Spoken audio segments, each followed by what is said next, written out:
Davante Adams out. Jordan Love now expected to play. These are just a couple reasons why I always wait till the end of the week to run through every matchup and find the must start and sit defenses based on the updates that we get from the injury report later in the week, and to go through the defenses that didn't make it inside the top 12 rankings. So make sure to go down there, drop a like on this video, and subscribe to the channel to show your support, because I'm one of the only fantasy YouTubers who always goes through defense on a weekly basis multiple times. Now let's go ahead and start out this matchup here with the Bengals and the Panthers here. Cincinnati going to Carolina. I'm not playing either defense here. Listen, a week ago I probably would have said, hey, you might be able to play the Bengals here, but the Panthers obviously are much better offensively with Andy Dalton, and I really don't know if that keeps up, to be honest with you. But the Bengals defense is not a defense that I'm really looking to take the shot on. The Bengals defensive line, they're already banged up right now. They've got a couple of guys that are questionable, but the one thing I will say in favor of the Bengals, if you have a gut feeling on this one, Deontay Johnson is questionable as of the time of this filming. So Deontay Johnson, if he doesn't play, that definitely impacts the Carolina Panthers offense and what they're just able to do offensively and being able to consistently move the ball. Now the Panthers defensive line, they're banged up too, and you just don't play them obviously against the Cincinnati Bengals offense, who may not be the most balanced, but they could definitely move the ball and score points. Now dropping down to our next matchup here, the New Orleans Saints at the Atlanta Falcons here, and I'd still like the Saints defense here. Saints defense has been really good in fantasy football, creating turnovers, getting after the quarterback, holding teams to very few little points. That's what the Saints defense has been doing this year. Now, the one thing that they have not going for them is that Demario Davis, their inside linebacker, is out. He's not playing in this game, so I still think the Saints defense is a really good play this week against a divisional opponent. And I also just think that looking at the Falcons defense, they've been okay. Like, they're okay defensively. I don't think they're a bad defense or anything like that. But the Saints offense, I just do ultimately think has a rebound week this week. Plus, they've got Matthew Judon, who was limited on Thursday due to an injury. So if Judon doesn't play, like, there's not much pass rush going on for the Atlanta Falcons here. So ultimately, I would just say there's better defenses out there than to play the Falcons this week. Now, dropping out to our next matchup, the Jacksonville Jaguars at the Houston Texans is our next matchup here. And I can't tell you enough. You play the Houston Texans defense, man. There is no way if the Texans are on the waiver wire, I'm not picking them and playing them. They're still my number one defense this week. Very confident about this one. The Jags team is banged up. Defense is banged up. Offense is banged up. It's just and they're just a disaster. They look like they don't really care. That was a gutless performance on Monday night versus the Bills. And we're coming into a game where the Houston Texans just came off a spanking from the Minnesota Vikings. They're pissed. They're going to be ready to go in this game, and I just ultimately think that this is a good matchup for the Houston Texans defense here. Tank Dell, I will say, he missed practice on Thursday and Friday, so he's probably not going to play, and Mixon did return to practice on Friday, so he may play, he may not play, but either way, the Jags defense, like I said earlier, they're banged up, and they just don't look good. So against the Texans here, where I think they're about to get steamrolled, yeah, I'm not playing the Jags defense, but I am playing the Texans defense for sure. The Denver Broncos at the New York Jets this week. The Jets defense is still a very good play this week. They've obviously done really well in fantasy football up to this point, aside just taking out that week 1 game against the San Francisco 49ers. And then when you look at the Broncos offense, it's like, I still consider them a little bit of a mystery, I guess, because the Broncos did show signs of improvement with a rookie quarterback. So I do think that the Broncos may be better offensively as far as cleaning up the turnovers and things like that. But the Jets defense has looked good, and the Broncos offense overall just hasn't looked very good. So the Jets defense is still a good start. And the Broncos defense, I think, is a good high-end playable option, but they're not a must start, I don't think. The Broncos defense, as I've said, they're doing really well. They're averaging more than 10 fantasy points per game. And when you've got Pat Surtain locking down your number 1 wide receiver, that's going to create problems which you could do offensively here. So the Broncos defense, I do think, is a good playable option. And on top of that, Morgan Moses, the New York Jets left tackle, the right tackle, he's out for this game. So the Denver Broncos, I don't think it's impossible that they get a couple of sacks on Rodgers. And again, even if the Broncos don't win this game, which I don't think they will, But if they hold them to like 17, 20 points in this game and get several sacks and maybe a turnover, Broncos defense can end up being a decent fantasy play. That's why I've got them as a high-end playable defense here. Now, the Minnesota Vikings at the Green Bay Packers is our next matchup here. And you know that in the top 12 rankings, they were both on there. This is probably the hardest match of the week for me because they're both good teams. Both good offensively, both good defensively in fantasy football. So it's hard for me. Now, the good news is we've gotten updates, specifically on the Packers side of things, that have definitely changed the outcome, at least in my opinion, on how I'm ranking these guys.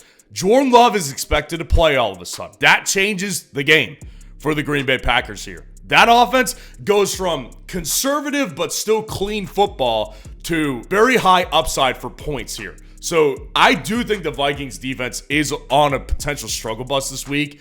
And I get it. They've been great defensively, and I still think they're a playable option. They're a high-end play, but they are not must-start for me anymore. Now, the Green Bay Packers here, I consider them a low-end must-start. They're not a must-start in every single situation, but I do think that they are the more playable defense in this matchup here. Darnold is more prone to getting turnovers. He's more prone to throwing interceptions here.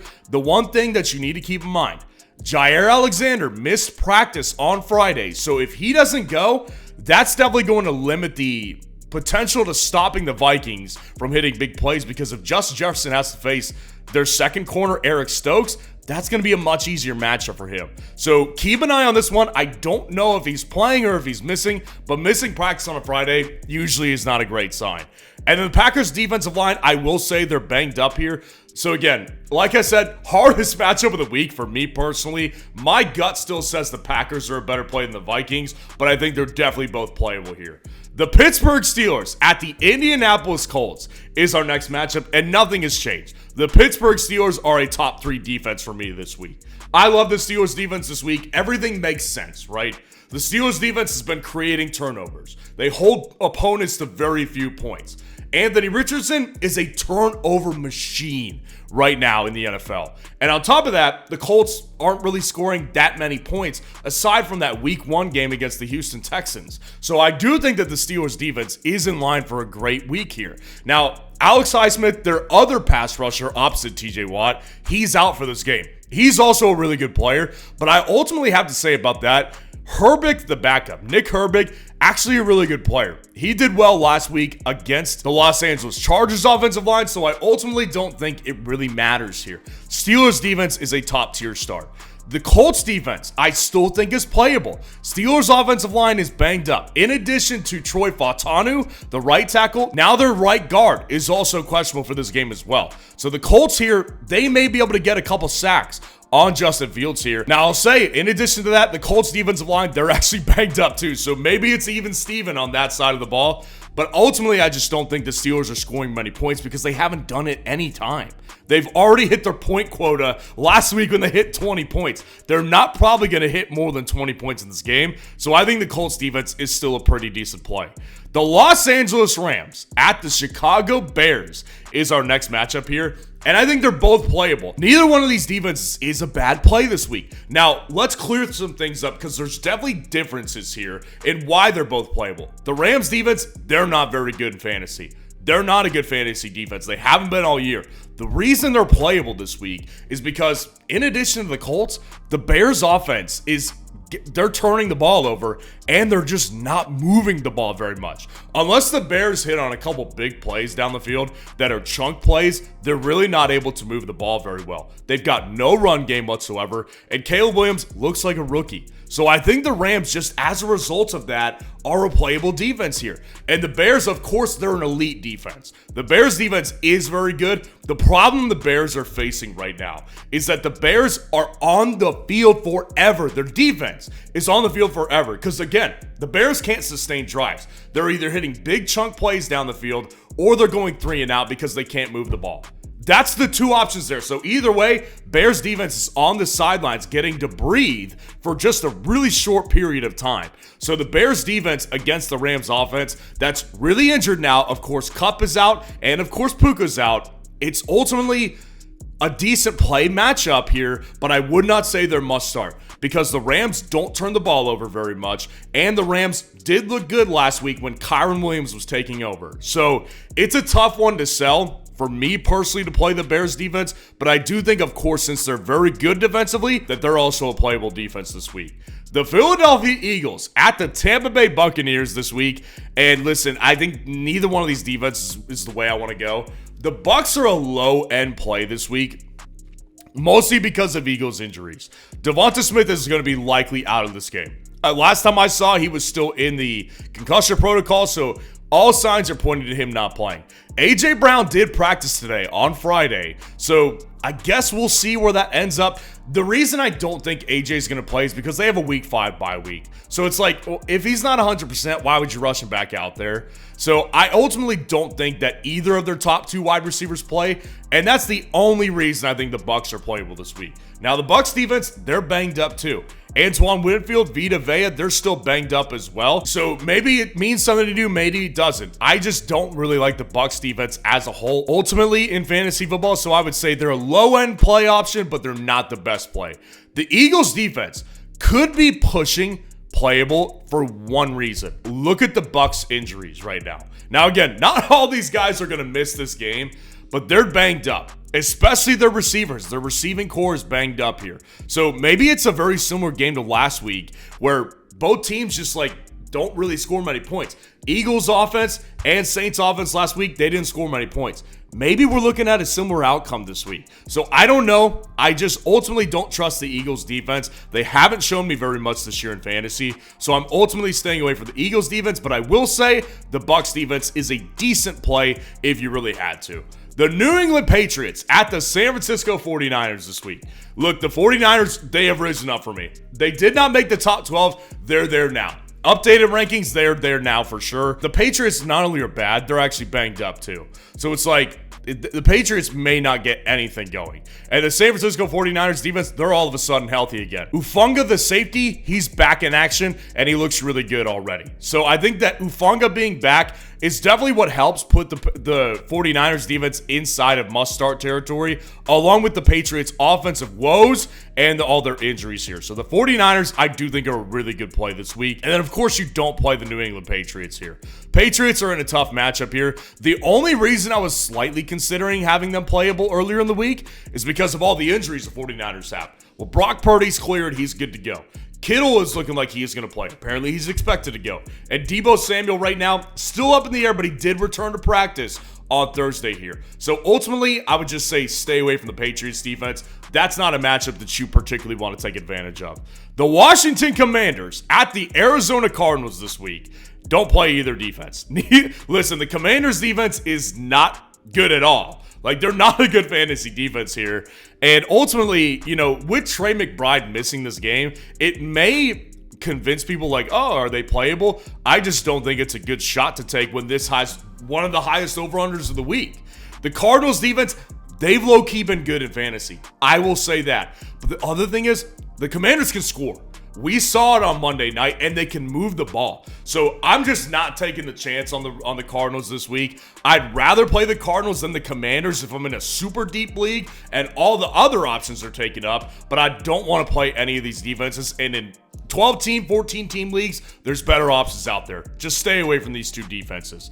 The Kansas City Chiefs at the Los Angeles Chargers this week. The Chiefs defense is must start, man. Not only are they a great defense, on top of that, the Chargers are banged up, man. They're banged up. Justin Herbert, apparently it does look like he's going to play. So that may factor into your decision personally. It's not factoring into mine. Because if this guy plays, he's going to be a statue back there. He won't be able to move. This guy barely could move before he got hurt against the Pittsburgh Steelers. Then he gets hurt in the middle of the game, and then I don't think he's going to be able to move this week. So if Chris Jones gets any traction against a banged-up offensive line, look out for Justin Herbert this week, because that's exactly what we're seeing with the Chargers offensive line. They're so banged up. They're two starting tackles, Slater and Joe Alt. They're out of this game. So it's a problem here. The Chiefs are just going to be a good play this week. Just plain and simple here. Play the Chiefs defense and don't play the Chargers. Obviously, they're playing the Chiefs, so it's not an ideal matchup any time of the week, but they're also banged up on the defensive end as well. Joey Bosa's banged up. Derwin James got suspended in this game. So ridiculous. He got suspended for a hit last week that really wasn't even that bad. So their defense here, their whole team is kind of in shambles right now. I think it's a short-term thing. I think the Chargers ultimately are a good team, but this week, do not play them against the Chiefs. And that also makes one other thing for sure. Patrick Mahomes is definitely clearing his line on underdog right now. 0.5 total yards is what his line is sitting out. So obviously hit the higher. And if you haven't taken advantage of underdog yet, go down in the comments, grab the link that's there, and use code FFN to sign up for underdog. And when you deposit at least $10 on underdog, they'll match your first deposit 50% up to $1,000. And you're going to be able to get in on this juicy line for Patrick Mahomes here. The Cleveland Browns at the Las Vegas Raiders is our next matchup here. And listen, the Browns and the Raiders, they're both banged up this week. You could make the case to me that either defense is a decent play. I still think the Browns defense are the best play of this bunch. They actually rose up a couple spots for me. Listen, the Browns defense is banged up, like Myles Garrett's banged up. They've got some other injuries in the front seven. Devontae Adams is out. Brock Bowers is out. This is a problem for the Raiders here. So they couldn't, like, they don't have any run game anyways. Now you take away their two passing options here. Not a good situation here for the Raiders. The Browns defense is going to be a good play. I'm very, very confident in this one. The Raiders here, you could try to convince me that the Raiders are a decent play, but obviously given the last week performance that the Raiders did, so disgusting, I'm just really hesitant to play them. But obviously the Browns are obviously banged up too offensively. Their offensive line's banged up. David Njoku's out again. Their quarterback sucks. So it's like, you could convince me ultimately that the Raiders are a decent play. If you have a gut feeling on this one, that's fine. I'm not endorsing the Raiders again anytime soon. Their defense looked too terrible. And Max Crosby, he's out as well. So that doesn't help their case here when it comes to rushing the passer. The Buffalo Bills at the Baltimore Ravens this week. I'm okay with playing the Bills. They were inside the top 12, but I would not say that they're a must start. Because obviously they're playing the Ravens, right? That's not a must-start situation when you're playing the Baltimore Ravens offense here. The one thing I will say, the Ravens offensive line, they're banged up, and they're not great as is. They're not a great offensive line when healthy. So put them against the Bills, who have been spectacular defensively this year, and in fantasy, you put them up against the Bills, that's a playable defense this week. Not the highest upside play, not the safest floor play, but I think the Bills definitely could have some big turnovers in this game if they end up going the way I think this game could go, which is that the Bills get out to an early lead and just the Ravens are trailing and Lamar gets desperate and has some interceptions here. That's in Lamar's history there when he plays from behind. So ultimately, I'm not taking the shot too many times, but if I'm desperate here, I will play the Bills defense, but I'm not playing the Ravens. Bills look too flawless offensively. Ravens don't look good defensively. Very simple answer. There's better matchups out there. The Tennessee Titans at the Miami Dolphins this week. The Dolphins, I still consider must start. I consider them a must start defense this week. I am personally playing them this week in a couple different leagues. Look, the Miami Dolphins, their defense stinks. It's not a good defense here. And I understand that's usually a bad formula. Look at what the Raiders just did, right? But the question here is not about whether Dolphins defense is good. The question here is whether Will Levis cannot turn the ball over, and I've got news for you, he can't. He has to turn the ball over. It's in his nature. That dude just makes bad decisions every single game. It's just in his nature. It's how he's wired. So I just think the Dolphins here come away with at least 2 turnovers in this game. And again, I don't care what the score is. I don't care if the Dolphins lose this game. I think the Dolphins might lose. If they come away with 2 turnovers here, maybe a sack or 2 against Levis, it's going to count in fantasy football. And I think the Titans defense is a high-end playable option. They didn't make the top 12 this week. Jeffrey Simmons is questionable in this game with an elbow injury. That was factored in to my top 12 defense decision here. So, I just think that the Titans defense, they're a good defense, but they haven't been good defensively in fantasy football, so obviously there's a difference there. But ultimately with this Dolphins offense, they're a mess right now. The Dolphins quarterback still has not decided as of the time of this filming on Friday, so the Dolphins are probably going to be an easy outing. So the Titans defense definitely is playable. They're inside my top 12 now since we had a couple defenses move back a little bit, but ultimately I still don't think that they're the best play this week because they just haven't been great in fantasy football. And our last matchup this week, the Seattle Seahawks at the Detroit Lions this week. Don't play either defense here. The Seahawks are good offensively. Kenneth Walker's questionable. He may play in this game, but ultimately if it's Zach Charbonnet, it's not a ton easier for the Detroit Lions. And the Seahawks defense, you don't play them either. Detroit Lions offense, they're starting to hum all of a sudden. You don't play either defense in this matchup. So let me know how your lineup is looking so far this week. And if you want to see where these defenses ended up in my top 12 rankings this week, click on this video right here.